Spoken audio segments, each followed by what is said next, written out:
Well, now it's time to loot with an non-stop day. It's safe to say we'll have some fun today on Geek World Radio.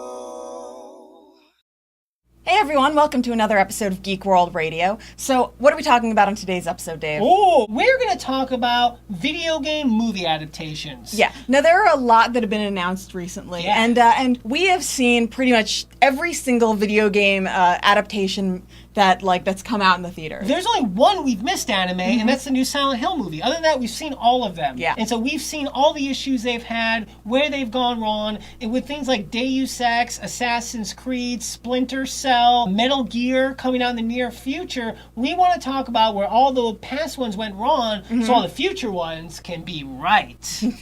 Wow. Pretty good, huh? Did you write that ahead of time? No, it's all in my head here. It just came out, poured out, spewed out, anime. Sweet. Yes. Okay, so where should we start? Well, I think where we should start is the fact that really a problem with all of these, especially the earlier ones, but really a large percentage of these video game adaptations, is the fact that a lot of people feel like they buy the rights to something, they're going to slap the name on it, and it doesn't have to be anything like the video game. Yeah. This is sort of the main cardinal error that all of these movies make. Yeah. I think, for example, Super Mario Brothers movie, what was that all about? Yeah. Like that weird, alternate dimension, and Toad was this disgusting, thing, and the Koopas, and it didn't make any sense. And Bob Hoskins and John Leguizamo are brothers. They were. I mean, granted, they were adopted brothers. Yes. The brothers. And Dennis Hopper is Koopa. I mean, where was the large lizard monster when we needed one breathing fire? I think what a lot of that comes down to is the fact that there is just very little respect for the video games and for the material.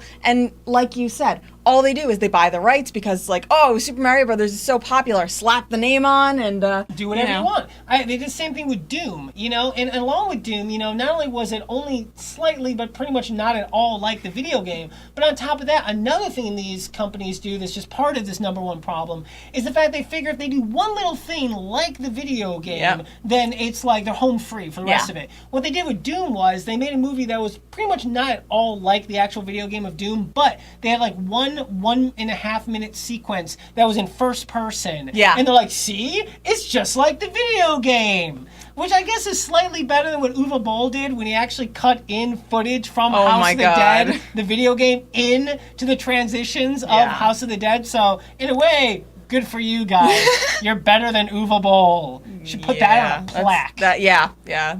The better than Uwe Boll plaque. Okay, so the next one is don't make main characters from the video games cameos in your movie. Yeah. Now, this is an egregious thing they've done in quite a few of these. I would say one of the main ones I first remember that really bothered me was, okay, I get it, Street Fighter, the original one. You get Jean-Claude Van Damme, he can't be Ryu, so let's make him Guile. That's great.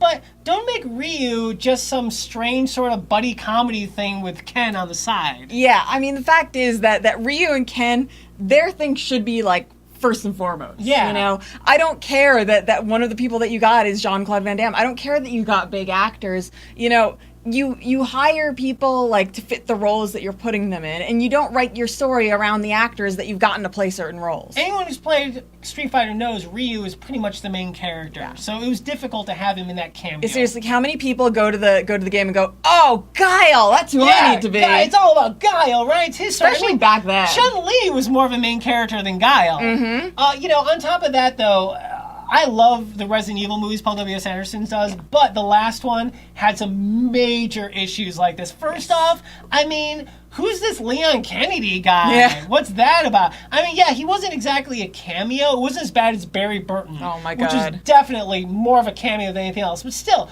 you get a character who's arguably the most popular character in the entire franchise, and you basically make him a non-character. Yeah. Now, we're not talking about the first movie, the first Resident Evil movie, because the whole point of that was to be a prequel to the games. Yeah. And then, the subsequent movies, they would add in various characters from the games, and they would be main characters in the stories. The second one had, Jill Valentine. The third one had Claire Redfield.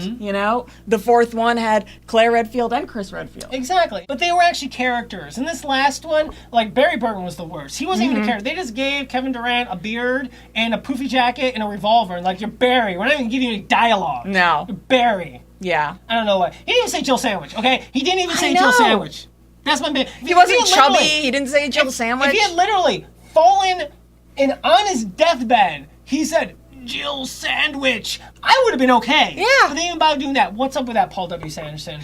What is up So with disappointed that? in you? Yes. Ada Wong was a bigger character in this than Leon Kennedy. That's just weird. That's Yeah. not okay. It's bizarre, and I get that it's like a chick-motivated franchise, and I love that. I think powerful women in movies are important.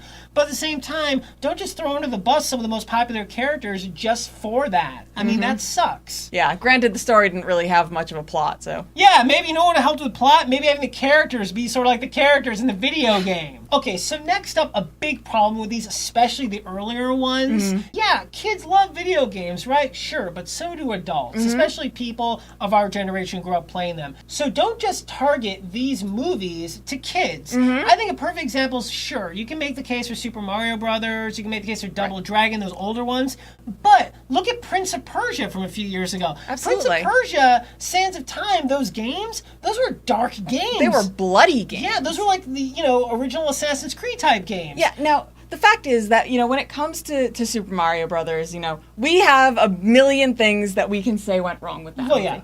But the fact is that you had a game that kids love. Yes.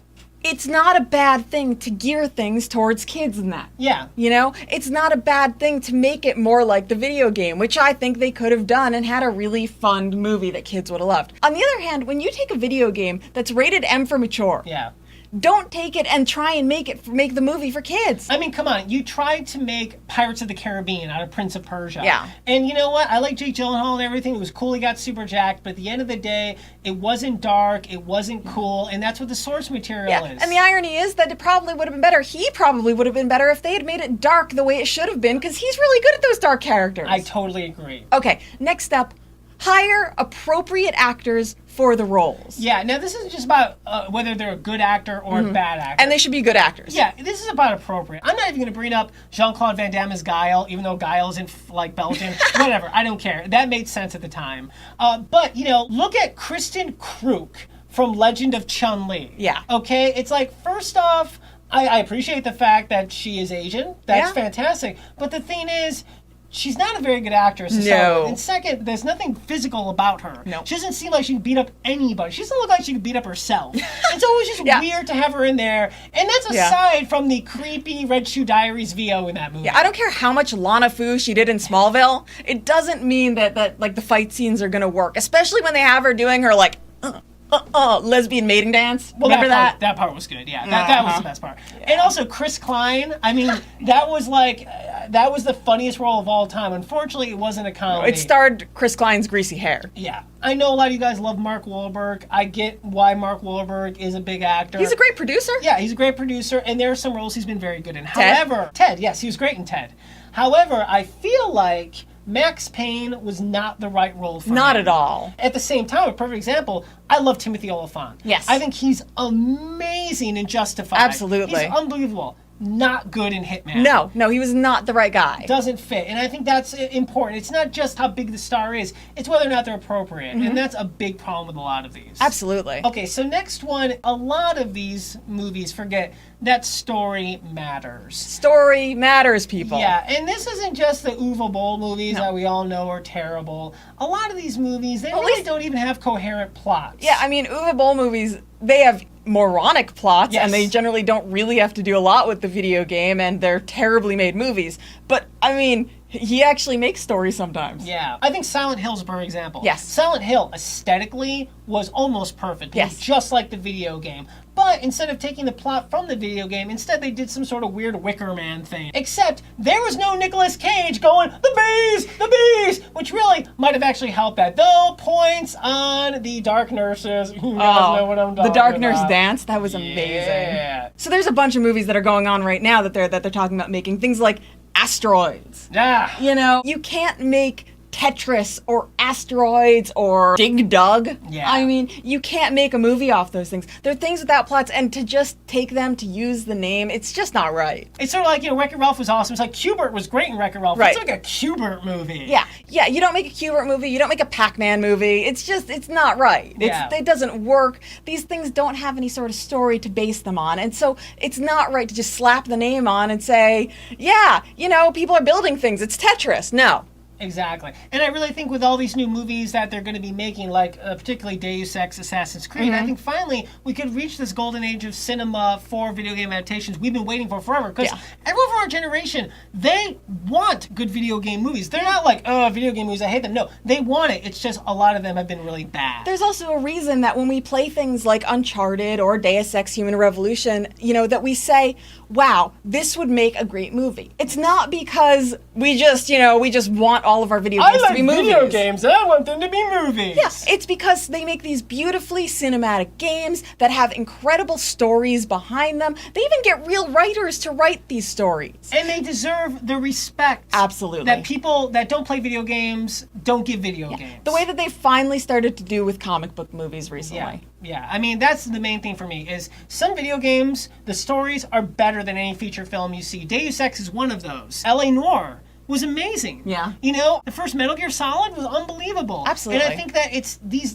themes are there, and to take them and to warp them into something that isn't what the greatness was in the first place, there's just no point. Don't even bother making it. So true. And to go along with all of that, at the end of the day, the number one thing that they don't do right that you really need to do is hire good writers and directors. But not just hiring good ones that have respect for the material. Yeah. I mean, when we talk about something like a James Bond movie, the last one, Sam Mendes had such a respect for the James Bond character. Yeah. You need the same respect for games. You need the same respect for the material. Say what you want about Paul W.S. Anderson. He respected the Resident Evil games, and I think he did the best job that he could have. Same thing with Mortal Kombat. And frankly, with these new movies, I think it's great that Ubisoft is really controlling what they want to do with Assassin's Creed and Splinter Cell, because the fact is they made these great stories, they made these great games. Why wouldn't they be the people that are in charge of the creative direction? Yes. I mean, imagine if Nintendo were actually in charge of the creative direction of Super Mario Brothers. Maybe at this point,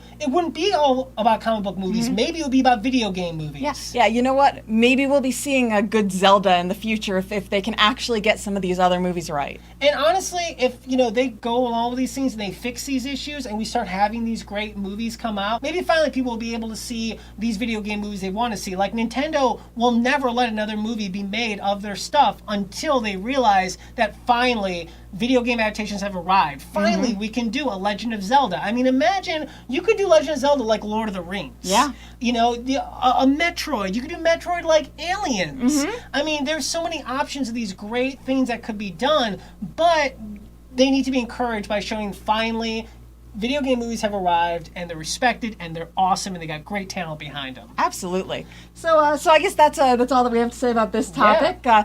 Don't forget to check out our radio show every week on Indie 100 and The Point. And if you want to get in touch with us, send us an email to geekworldradio@yahoo.com and check out our website, geekworldradio.com. We'll see you again on our show next week. Bye. Well, now it's time to loot with an non-stop day. It's safe to say we'll have some fun today on Geek World Radio.